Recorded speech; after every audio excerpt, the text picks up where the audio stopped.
The blood-red sun hung low in the western sky as Virginia Landon pressed a hand against the small of her aching back, her breath coming in shallow gasps. She'd been running for 3 days now, her swollen belly making each step an agony of determination. Through the haze of exhaustion, she spotted a weathered homestead in the distance, smoke curling from its chimney like a beacon of hope in the vast Colorado wilderness. Virginia had fled Durango in the dead of night, leaving behind the only home she'd ever known, and the father whose rage had grown more violent with each passing month of her pregnancy. Her body still bore the fading marks of his last outburst, the day he'd discovered her condition, and the shame it would bring to the Landon name. She'd endured his abuse for 22 years, but when he'd threatened the life growing inside her, something had finally broken loose in her soul. The year was 1878, and a woman alone, especially one in her condition, had few options in this unforgiving territory. Her meager savings would last perhaps another week if she was careful. After that, Virginia pushed the thought aside as she stumbled toward the homestead, praying whoever lived there might offer water, if nothing else. As she approached, she saw a tall figure emerge from the barn, leading a magnificent chestnut stallion. The man paused, his hand instinctively moving to the holster at his hip as he spotted her. "Please," Virginia called, her voice cracking from thirst. "I mean no harm." The man's posture relaxed slightly, though his expression remained guarded beneath the shadow of his wide-brimmed hat. He covered the distance between them in long strides, reaching her just as her knees finally gave way. Strong hands caught her before she hit the ground. "Easy there, madam," came a deep voice, gentle despite its roughness. Virginia looked up into eyes the color of a summer storm gray with flecks of blue set in a sun-weathered face. The man appeared to be in his late 20s, with a strong jawline softened by several days' growth of beard. "Thank you," she managed. "I've been walking since dawn." "You're in no condition to be wandering these parts alone," he said, his gaze moving briefly to her belly before returning to her face with careful respect. "Name's Ethan Jameson. This here's my place." "Virginia Landon," she replied, accepting his support as he helped her toward the house. "I don't mean to impose, Mr. Jameson. I just need to rest a moment, perhaps some water." "Let's get you inside first," he said, his tone brooking no argument. "Questions can wait till you're sitting down." The interior of the cabin was spare but neat, with a worn leather chair positioned near the stone fireplace, and a simple wooden table with 2 chairs in the center of the main room. A narrow doorway led to what appeared to be a bedroom, and a collection of tools hung organized on the far wall. Ethan guided her to the chair by the fire, then poured water from a pitcher into a tin cup. "Drink slow," he cautioned, handing it to her. Virginia sipped gratefully, fighting the urge to gulp the cool liquid. As her immediate thirst subsided, the reality of her situation crashed over her anew. She had nowhere to go, no one to turn to, and a baby due in less than 2 months. "I apologize for arriving unannounced," she began, her hands trembling around the cup. "I'm traveling to Pueblo." The lie came quickly. She had no destination in mind beyond away. Ethan leaned against the table, arms crossed over his broad chest. His gaze was direct but not unkind. "Pueblo's still 40 miles northeast of here, Mrs. Landon. Not exactly walking distance in your condition." "Miss," she corrected automatically. "And I'm aware, but circumstances have complicated my journey." A flash of understanding crossed his features.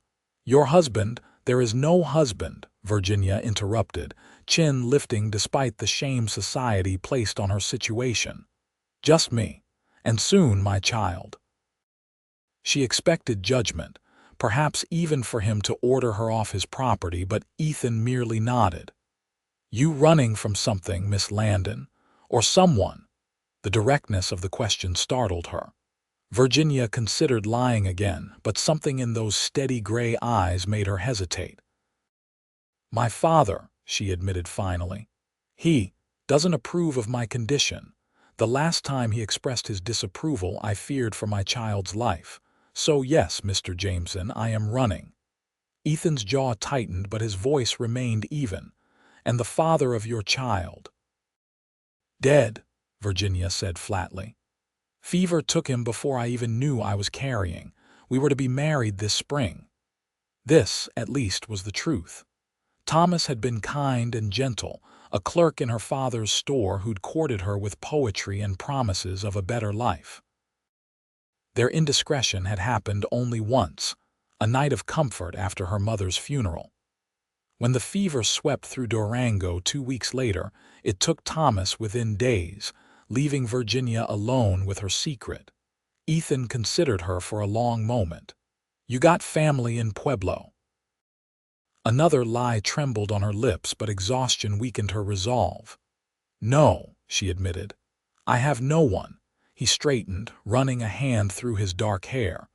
Then you'll stay here tonight. Tomorrow we can figure what's next. I couldn't possibly. Night's coming and these hills ain't safe after dark, he cut in. I'll sleep in the barn. Bed's yours. Virginia stared at him, searching for ulterior motives in his offer. Finding none, gratitude welled up, threatening tears she'd forbidden herself since fleeing Durango. Thank you, she whispered. I'll be gone by midday tomorrow.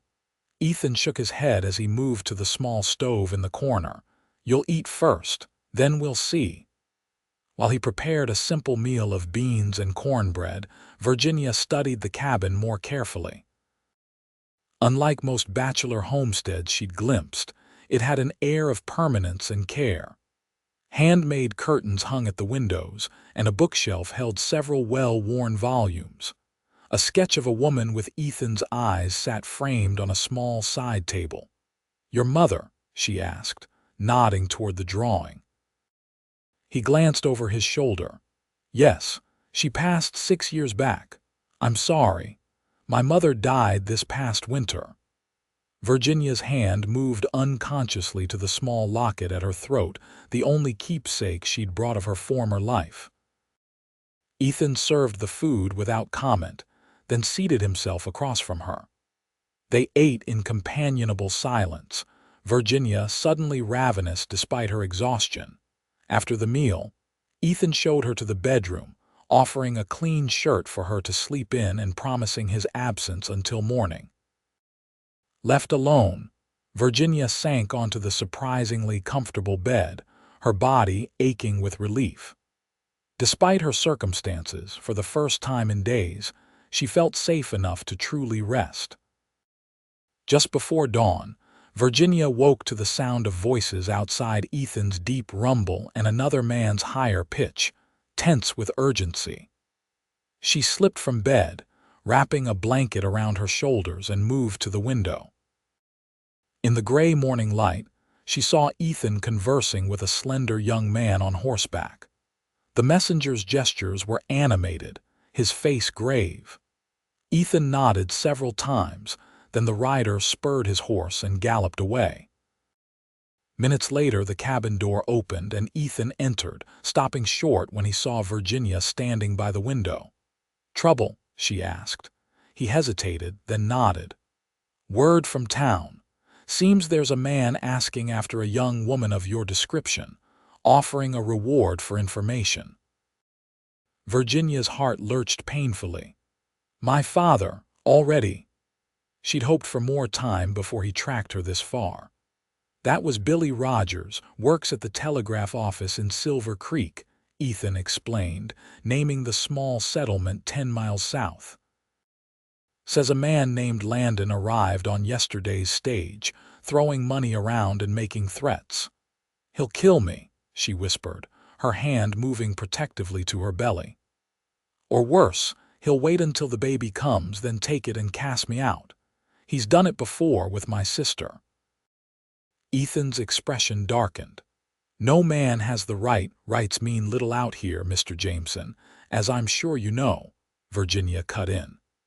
Especially when money and influence are involved. My father owns the largest mercantile in Durango. The law won't interfere in what he calls a family matter. Ethan was silent for a moment, his gaze distant as he appeared to consider something. Finally, he turned back to her. Get dressed. We need to move quickly. Move where? Virginia asked, confusion mixing with the fear churning in her stomach. I've got a cabin further up in the hills. It's smaller than this one, but it's well hidden. I use it during hunting season. He was already gathering supplies, moving with efficient purpose. We'll go there while I figure out how to handle this. We, Virginia echoed, stunned by his offer of assistance. Mr. Jameson, this isn't your problem. I can't ask you to, you didn't ask, he interrupted, pausing to meet her gaze directly. I'm offering. Unless you've got a better plan. Virginia thought of the meager coins in her reticule, the hostile wilderness, and her father's rage. No, she admitted softly. I don't. Then get ready. We leave in 15 minutes. Within the hour, they were on horseback, Virginia seated before Ethan on his chestnut stallion. Her few belongings were packed alongside his supplies in saddlebags, and they traveled cross-country, avoiding the main trails. Ethan's arm around her waist was solid and steadying as they navigated the rough terrain, climbing steadily into the mountains. By midday, they reached a clearing where a small, sturdy cabin nestled against a rock face, partially concealed by pine trees.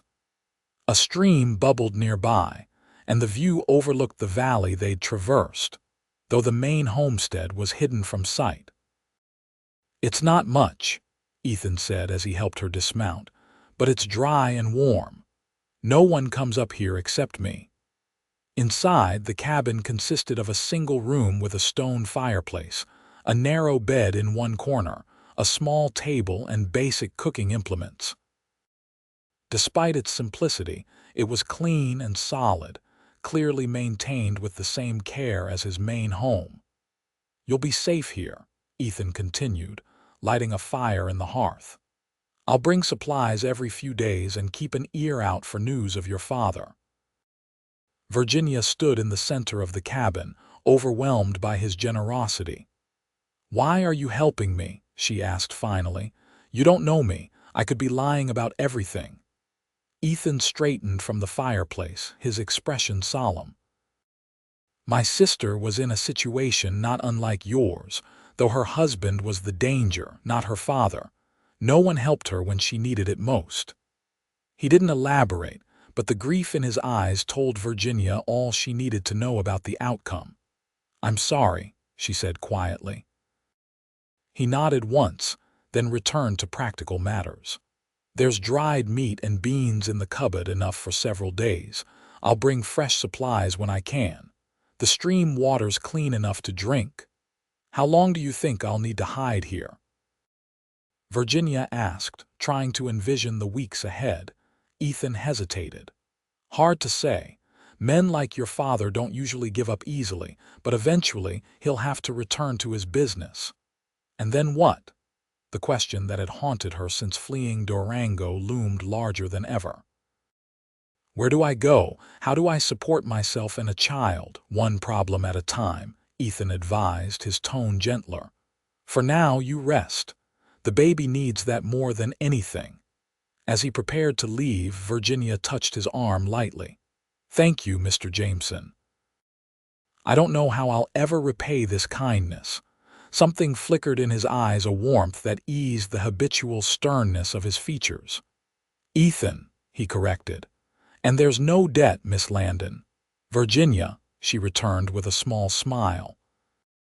If I'm to live under your protection, I think we can dispense with formalities. He nodded, a faint answering smile touching his lips. I'll return in 2 days, Virginia. Bolt the door behind me.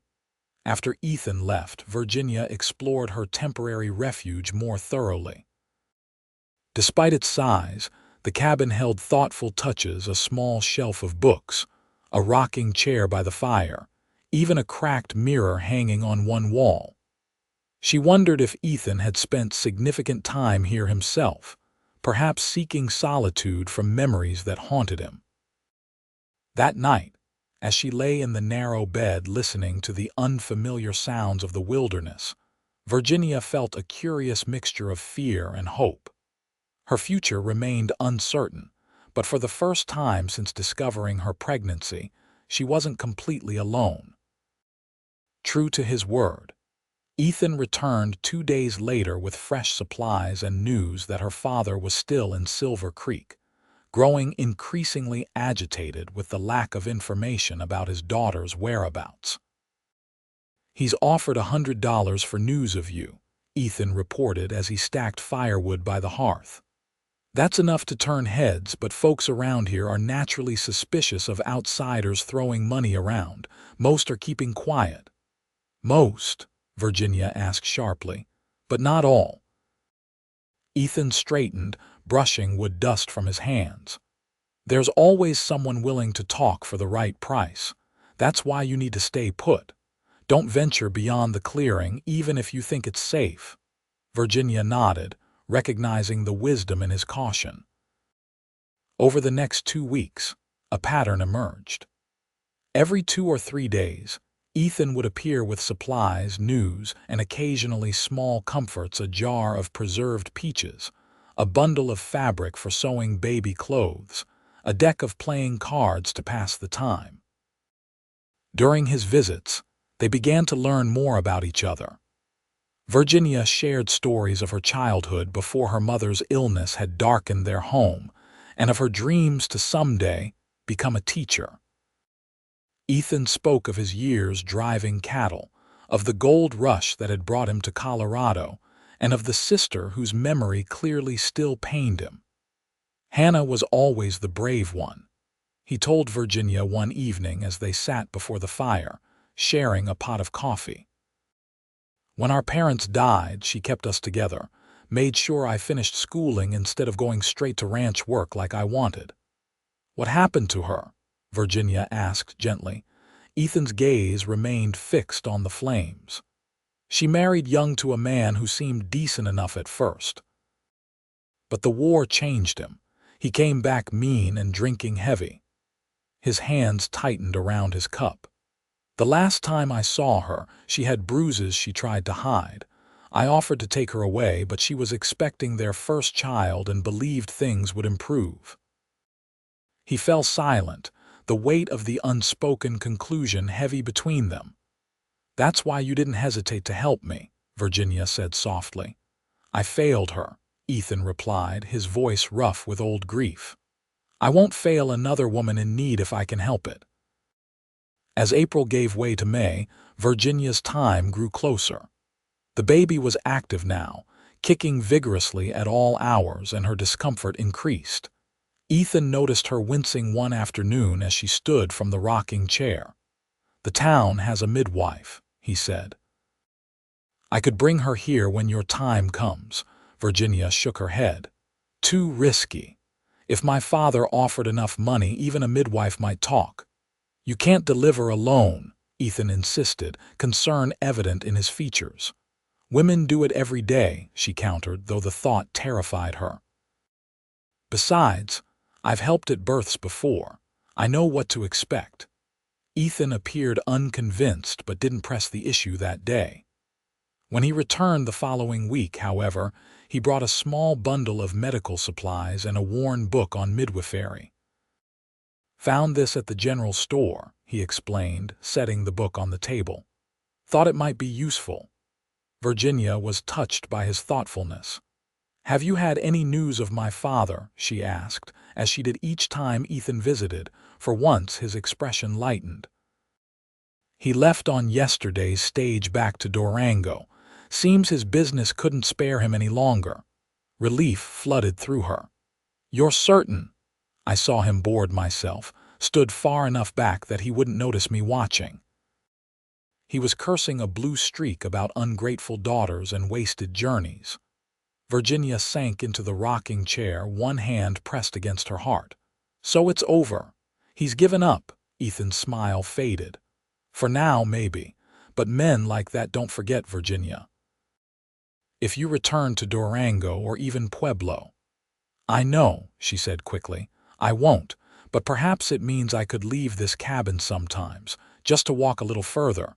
The walls seem to be closing in lately. Ethan considered this, then nodded. The immediate danger's past. But don't go far and never alone. I'll come more often so you can get some air. True to his word, Ethan began arriving almost daily, escorting Virginia on short walks that gradually lengthened as her confidence grew. During these outings, their conversations deepened, touching on hopes and regrets, beliefs and dreams. Virginia found herself looking forward to his visits with increasing anticipation, his steady presence becoming a comfort she hadn't expected. One evening in mid-May, as they walked along the stream that ran near the cabin, Virginia gathered her courage to ask the question that had been troubling her. "What happens after the baby comes, Ethan?" she asked, pausing to rest against a boulder. "I can't stay in your hunting cabin forever." Ethan was silent for a long moment, skipping a stone across the water with practiced ease. "What do you want to happen?" he asked finally. The question caught her off guard.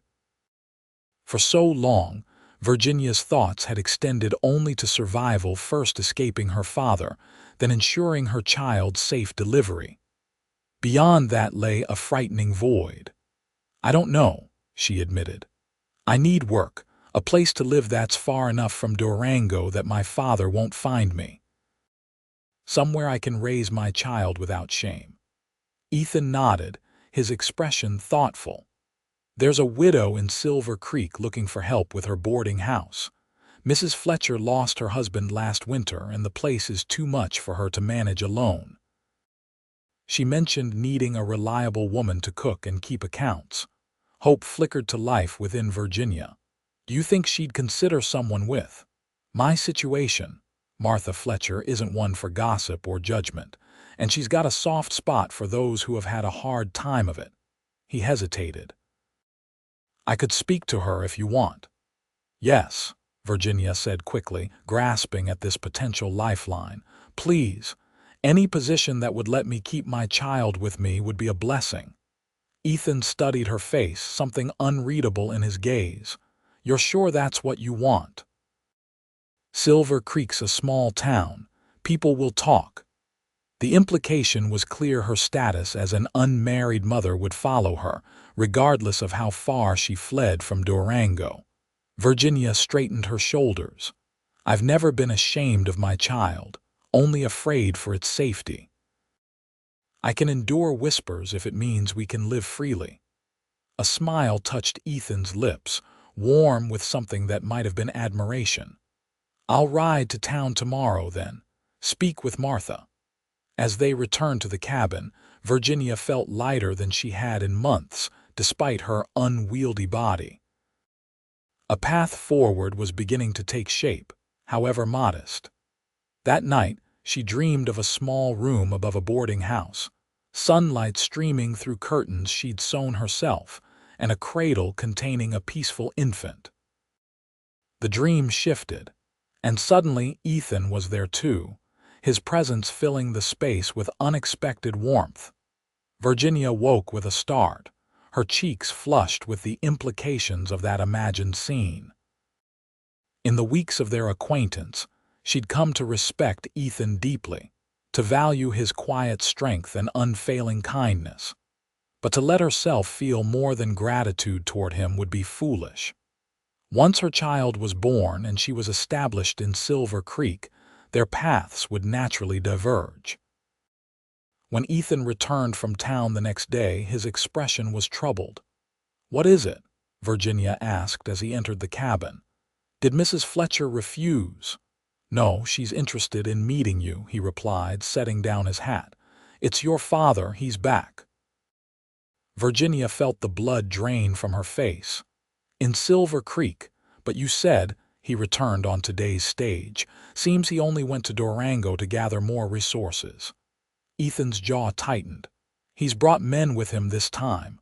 Hired guns by the look of them. How many? Virginia whispered, one hand moving protectively to her belly. 3 that I saw. They're setting up at the hotel, asking questions all over town. He crossed to her, placing steady hands on her shoulders. No one knows about this place, Virginia. You're still safe here. But for how long?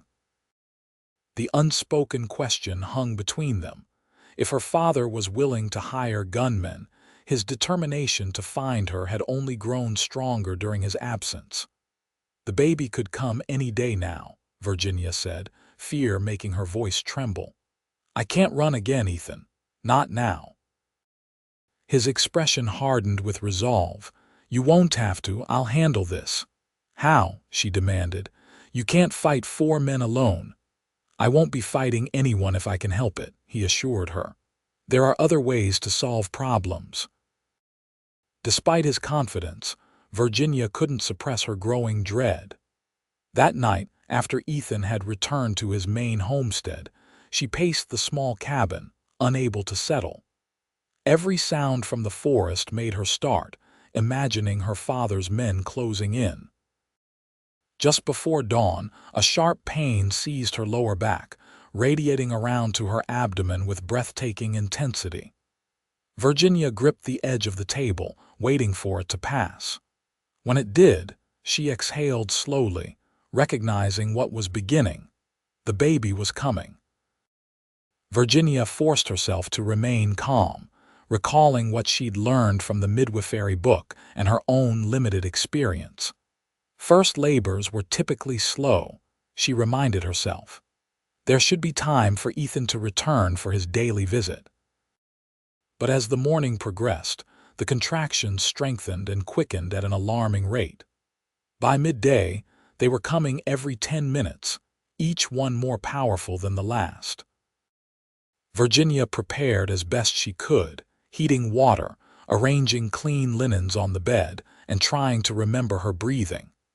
When Ethan finally arrived in the late afternoon, he found Virginia leaning against the wall, her face contorted in pain as another contraction gripped her. How long? He asked tersely, immediately grasping the situation. Since dawn, she gasped as the pain receded. They're getting closer together. Ethan shed his coat and rolled up his sleeves. I'll ride for the midwife. No, Virginia caught his arm. My father's men could follow you back. I won't risk it. You need help, he insisted. I need you to stay, she countered, her voice breaking. Please, Ethan, I'm afraid. Something in her plea reached him. His expression softened and he nodded once decisively. I'll stay, but I've never delivered a baby before. Neither have I, Virginia said, attempting a smile that turned into a grimace as another pain began. We'll manage together. What followed were the most grueling hours of Virginia's life. The labor progressed relentlessly, each contraction building on the last until she could barely catch her breath between them. Ethan remained steadfast, offering water, support, and quiet encouragement, his calm presence anchoring her through the worst of the pain. As night fell, the time between contractions shortened until they became nearly continuous. Virginia felt an overwhelming urge to push, her body taking control despite her exhaustion. I think it's time, she panted, clutching Ethan's hand with desperate strength. He nodded, his face set with determination. Tell me what to do. Following her ragged instructions, Ethan positioned himself to assist with the delivery. Virginia braced against the final, shattering waves of pain, pushing with all her remaining strength.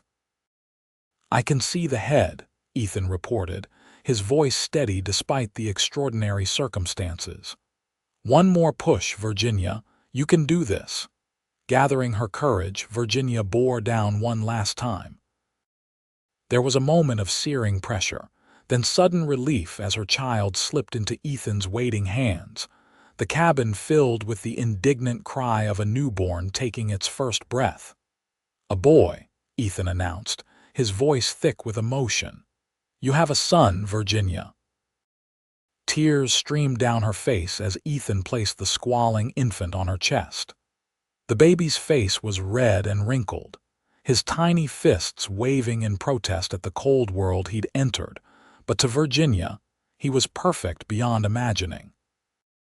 "Hello, little one," she whispered, counting fingers and toes with trembling hands. "You're finally here." Ethan busied himself with the practical tasks, cutting the cord, helping deliver the afterbirth, washing the baby with careful hands that belied their strength. Through it all, Virginia marveled at the child in her arms, this miracle who had survived against all odds. When everything was settled, Ethan brought her tea sweetened with honey and sat beside the bed, watching as the infant nursed for the first time. "What will you name him?" he asked softly. Virginia looked down at her son's face, already showing signs of his father's features around the nose and mouth. "Thomas, after his father," she decided. "Thomas Ethan Landon." Ethan's head jerked up in surprise. "You don't have to, I want to," Virginia interrupted gently. "Without you, we might not have survived. You've given us safety when we needed it most. It seems fitting he should carry your name too." A flush crept up Ethan's neck, but pleasure shone in his eyes. "It's an honor," he said simply. The next 3 days passed in a haze of exhaustion and wonder for Virginia. The baby proved healthy and strong, with a lusty appetite and a tendency to sleep only in short bursts. Ethan remained at the cabin, sleeping in the rocking chair while Virginia and Thomas took the bed, and tending to chores that allowed her to focus solely on recovering and caring for her newborn. On the 4th day, as Virginia sat nursing Thomas by the window, she noticed Ethan watching them with an expression she couldn't quite decipher. "What is it?" she asked. He seemed to debate with himself before speaking. "I rode to town at dawn while you were sleeping," he admitted. "Needed to check on the situation with your father." Alarm shot through Virginia. "Has he discovered where I am?" "No," Ethan assured her quickly, "but I learned something that might change things." He paused, choosing his words carefully. "Your father suffered an accident yesterday. His horse spooked near the creek, threw him hard. He's alive but badly injured." Virginia's arms tightened instinctively around Thomas. Despite everything, a flicker of concern surfaced for the man who had raised her, however poorly. "How serious is it?" she asked. "Broken leg, cracked ribs." "Doctor says he'll recover, but it'll be a long process. He's being transported back to Durango today." Ethan studied her face. His men have already left town. The implications slowly registered.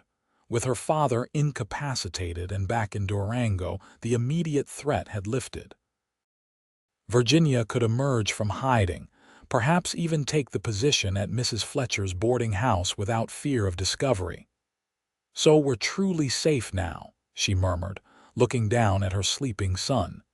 Ethan nodded, though something still seemed to trouble him. "There's more," he said after a moment. "I spoke with Martha Fletcher while I was in town. The position is still available if you want it." "That's wonderful news," Virginia said, though she was puzzled by his solemn demeanor. "It is," he agreed, "but I've been thinking about another possibility." He drew a deep breath. "You could stay. Here, I mean, not in this hunting cabin, but at my homestead." Virginia stared at him, certain she'd misunderstood. "Stay as what? Your housekeeper, as my wife," Ethan said quietly, "if you were willing." The words hung in the air between them. Virginia felt her heart begin to race, unsure if she'd truly heard him correctly. "Ethan, you don't have to, I know I don't have to," he interrupted, his gaze direct and unwavering. "I want to. These past weeks, getting to know you, seeing your courage, your determination. I've come to care for you, Virginia, more than I expected to." He moved closer, kneeling beside her chair. "I'm not proposing out of pity or obligation. I'm asking because the thought of you and Thomas leaving makes this place seem empty already." Virginia studied his face, searching for any sign of doubt or reservation. "What about Thomas? He's not your blood." "He's yours," Ethan replied simply. "That's enough for me to love him already. I'd raise him as my own, give him my name, teach him everything I know." The sincerity in his voice was unmistakable. Virginia found herself suddenly fighting tears. "I don't know what to say." "You don't have to answer now," Ethan assured her, rising to his feet. "It's a lot to consider, especially so soon after Thomas's birth. Take time to think. The offer will stand." He moved to leave the room, giving her space, but Virginia called after him. "Ethan, wait." He paused, turning back to face her. "When I first arrived at your homestead, I was desperate and afraid," she began slowly. "You could have turned me away or taken advantage of my vulnerability. Instead, you protected me, asked for nothing in return." Virginia gazed down at her son, then back to Ethan. "In these weeks, I've come to admire you deeply, your kindness, your integrity, your gentle strength. I didn't allow myself to hope for more than friendship, given my circumstances, but if you're certain—" "I've never been more certain of anything," Ethan said, his voice rough with emotion. Virginia drew a shaky breath. "Then yes, I would be honored to be your wife." The joy that transformed Ethan's face made her heart swell. He crossed back to her side and with exquisite gentleness placed a hand beneath her chin, tilting her face upward. When their lips met, the kiss was soft and reverent, a promise of the life they might build together. Thomas squirmed between them, letting out a squeaky protest at being slightly squashed. They broke apart with matching smiles, Ethan's hand coming to rest lightly on the baby's downy head. "We'll need to wait until you're fully recovered," he said.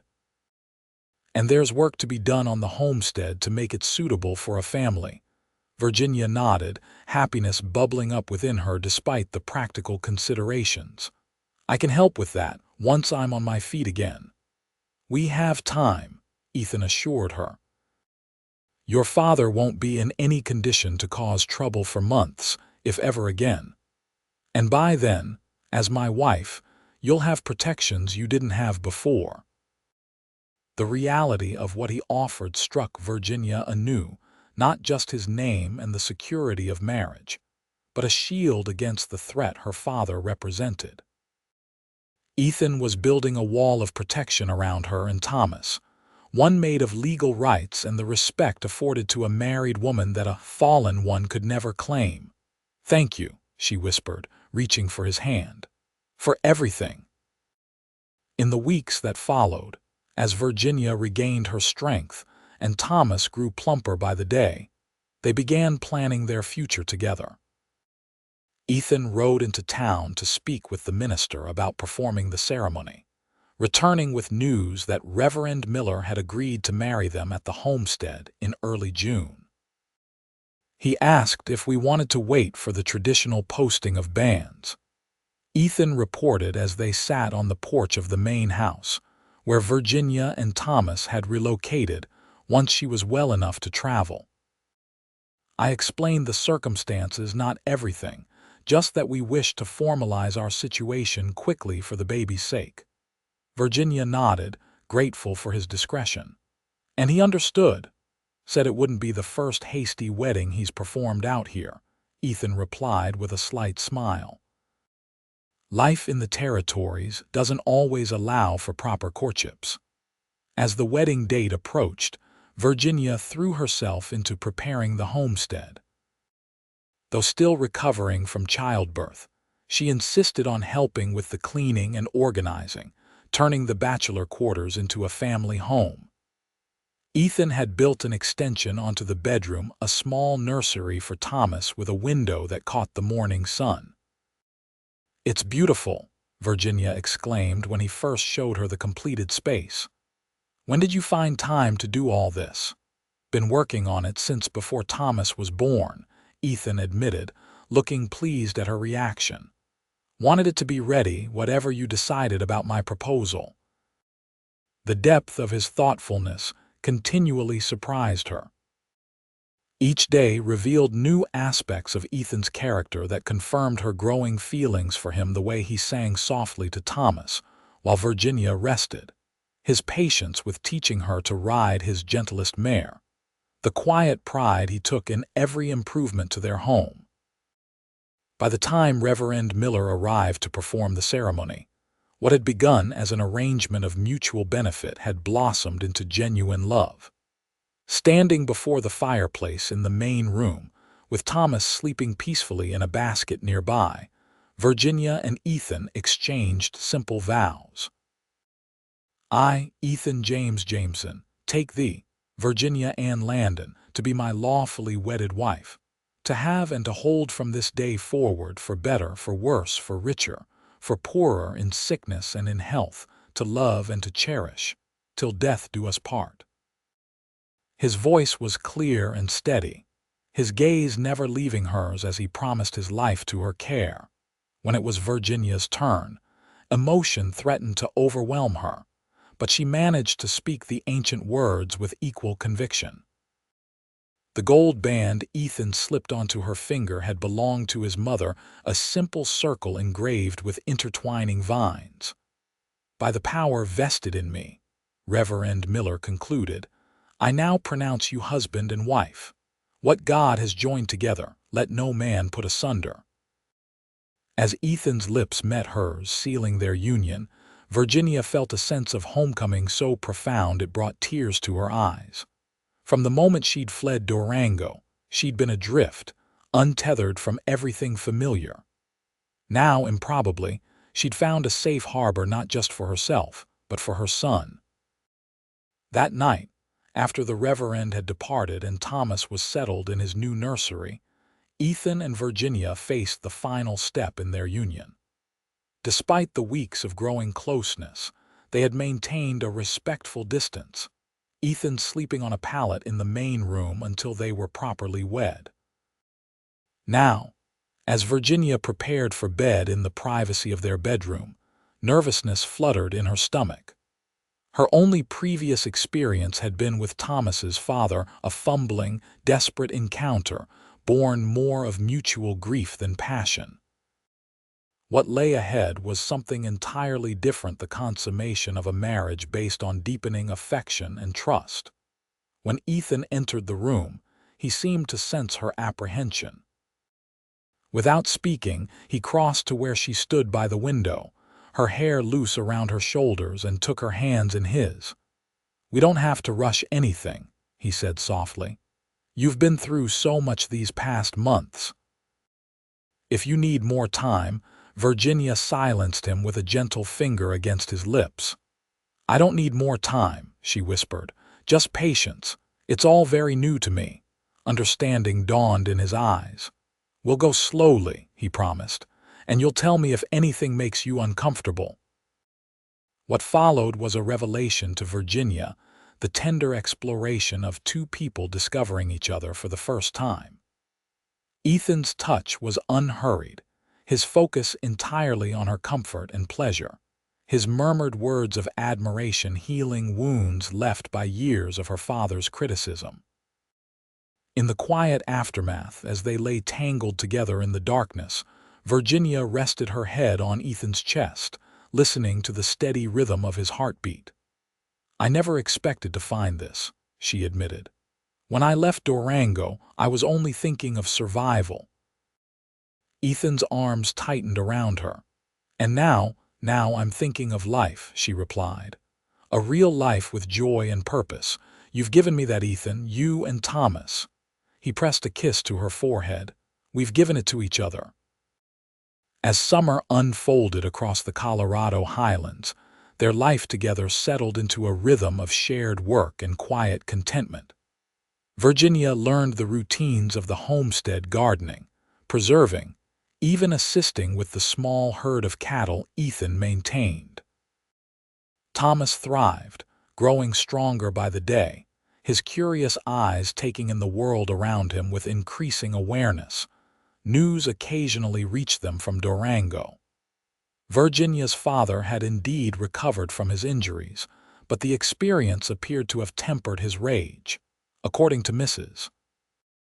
Fletcher, who had connections throughout the territory, Thaddeus Landon had ceased his search for his daughter, telling acquaintances only that she had gone east to relatives.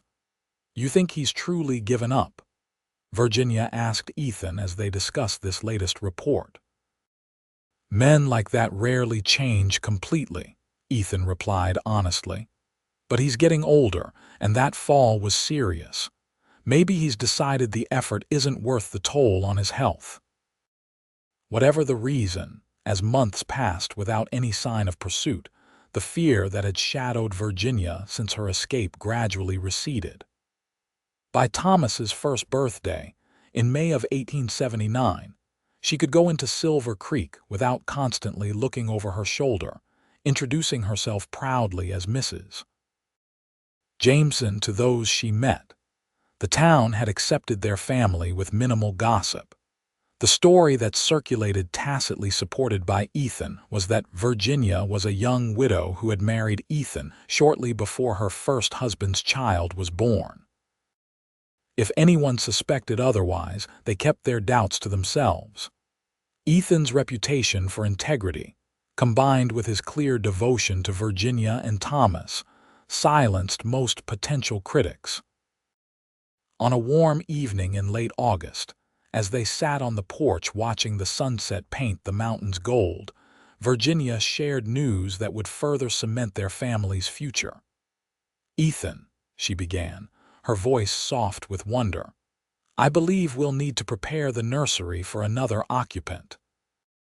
He turned to her sharply, hope blazing in his eyes. "You're certain?" Virginia nodded, her hand moving to her still flat abdomen. "The signs are the same as with Thomas. The baby should arrive by early spring." Ethan's face transformed with joy. In one fluid movement, he lifted her from her chair and spun her in a gentle circle, his laughter mingling with hers in the twilight air. "A brother or sister for Thomas," he marveled, setting her carefully back on her feet. "Our child." The emphasis on "our" wasn't lost on Virginia. Though Ethan had never once treated Thomas as anything less than his own son, she knew this new life represented something special, physical proof of their union, a child conceived in love rather than desperation. "Are you happy?" she asked, though his reaction had made the answer obvious. "Beyond words," Ethan replied, drawing her close. "When you appeared at my door last year, I never imagined where that day would lead. You and Thomas brought purpose back to my life, Virginia. This baby is another blessing I never dared hope for." The pregnancy progressed smoothly, with none of the fear and uncertainty that had marked her time carrying Thomas. Ethan hovered protectively, insisting on taking over her heavier chores and riding to Silver Creek for the midwife at the first sign that the baby might be coming. On April 3, 1880, after a labor significantly shorter than her first, Virginia gave birth to a daughter. The infant emerged with a shock of dark hair and lungs that rivaled her brother's, her cries echoing through the homestead until she was nestled securely in her mother's arms. "She's perfect," Ethan whispered, perched on the edge of the bed as he studied his daughter's tiny features. "And so are you." Virginia smiled tiredly up at him, exhausted but profoundly content. "What shall we call her?" They had discussed names throughout the pregnancy but hadn't settled on a final choice. Now, looking at the determined little face scrunched in concentration as she nursed, Ethan suggested, "Hannah, after my sister." Tears welled in Virginia's eyes at the significance of the name. "Hannah," she repeated. "It's beautiful. Hannah Rose Jameson." Thomas, now nearly 2, was initially suspicious of the noisy newcomer who commanded so much of his parents' attention. But as weeks passed, his curiosity overcame his jealousy, and he became a proud, if sometimes overzealous, big brother. With 2 small children and the demands of the homestead, Life was busy for the Jamesons. Yet within the constant work, they found deep satisfaction. Their home became known for its hospitality, a place where travelers could find a hot meal and good company, where neighbors gathered to celebrate harvests and holidays. Virginia eventually realized her dream of teaching, first informally as other homesteading families brought their children to learn reading and ciphering, then more officially when Silver Creek built its first proper schoolhouse in 1883. By then, she and Ethan had added another son to their family, Robert William Jameson, born in the winter of 1882. Through the years, the shadow of Virginia's past occasionally resurfaced. In the summer of 1884, a letter arrived from Durango, addressed to Mrs. Virginia Jameson. Inside was a brief note from her father's lawyer, informing her that Thaddeus Landon had passed away after a lengthy illness. The mercantile and his other holdings had been left to Virginia's older brother, with no mention of her in the will. "Are you all right?" Ethan asked, finding her on the porch that evening, the letter crumpled in her hand. "Yes," she replied after a moment's reflection. "I mourned the father I needed years ago. This is just an ending to a chapter I'd already closed." Ethan sat beside her, taking her hand in his. "He never knew what he lost by driving you away. 3 beautiful grandchildren, a daughter who's become one of the most respected women in the county." Virginia leaned against his shoulder, drawing comfort from his steady presence as she had countless times over the years. "It was his loss," she agreed, "and our gain. Without his cruelty, I might never have found you." "A silver lining I thank God for every day," Ethan murmured, pressing a kiss to her temple. As darkness fell around them, the sounds of their children's laughter drifted through the open windows, Thomas engaging his younger siblings in some elaborate game of his devising. The homestead that had once been a bachelor's refuge had become a sanctuary for an entire family, its walls expanding to contain their growing love. In the years that followed, the Jameson family continued to flourish. Thomas, with his mother's intelligence and his adoptive father's steady nature, eventually attended the university in Denver, returning with knowledge of modern farming techniques that helped the homestead prosper. Hannah inherited Ethan's skill with horses, becoming known throughout the region for her ability to gentle even the most spirited colts. Young Robert showed a gift for craftsmanship, his hands creating furniture and carvings that graced homes across Colorado. By the turn of the century, with their children grown and the homestead expanded into a respectable ranch, Virginia and Ethan found themselves with time to reflect on the journey that had brought them together. On their 25th wedding anniversary, surrounded by their children, grandchildren, and the community they'd helped build, Ethan raised a toast to his wife. "To Virginia," he said, his voice still strong despite the silver now threading his dark hair, "who appeared at my door one spring day and changed everything. Who taught me that family isn't just about blood, but about the walls of protection we build around those we love." Virginia, her beauty matured but undiminished by the years, rose to stand beside the man who had saved her in every way a person could be saved. "And to Ethan," she added, raising her own glass, "who showed me that sometimes the greatest journeys begin with a single desperate step. Who built not just walls to protect us, but a foundation for a life I never dreamed possible." As they embraced, surrounded by the family they had created together, Virginia thought back to that terrified young woman who had stumbled toward a stranger's homestead, heavy with child and hope nearly extinguished. The path from that day to this had not always been smooth, but every step had led to this moment of profound fulfillment. The wall of protection Ethan had built around her, and Thomas had never been about confinement or control. Instead, it had created a space where love could flourish without fear, where children could grow in security, where two wounded souls could heal each other through years of shared purpose and devotion. It was, Virginia reflected as she looked at the faces of those gathered around them, the greatest gift anyone could receive, not just safety, but the freedom to become all they were meant to be, surrounded by those who truly loved them. And in the end, that was all that mattered.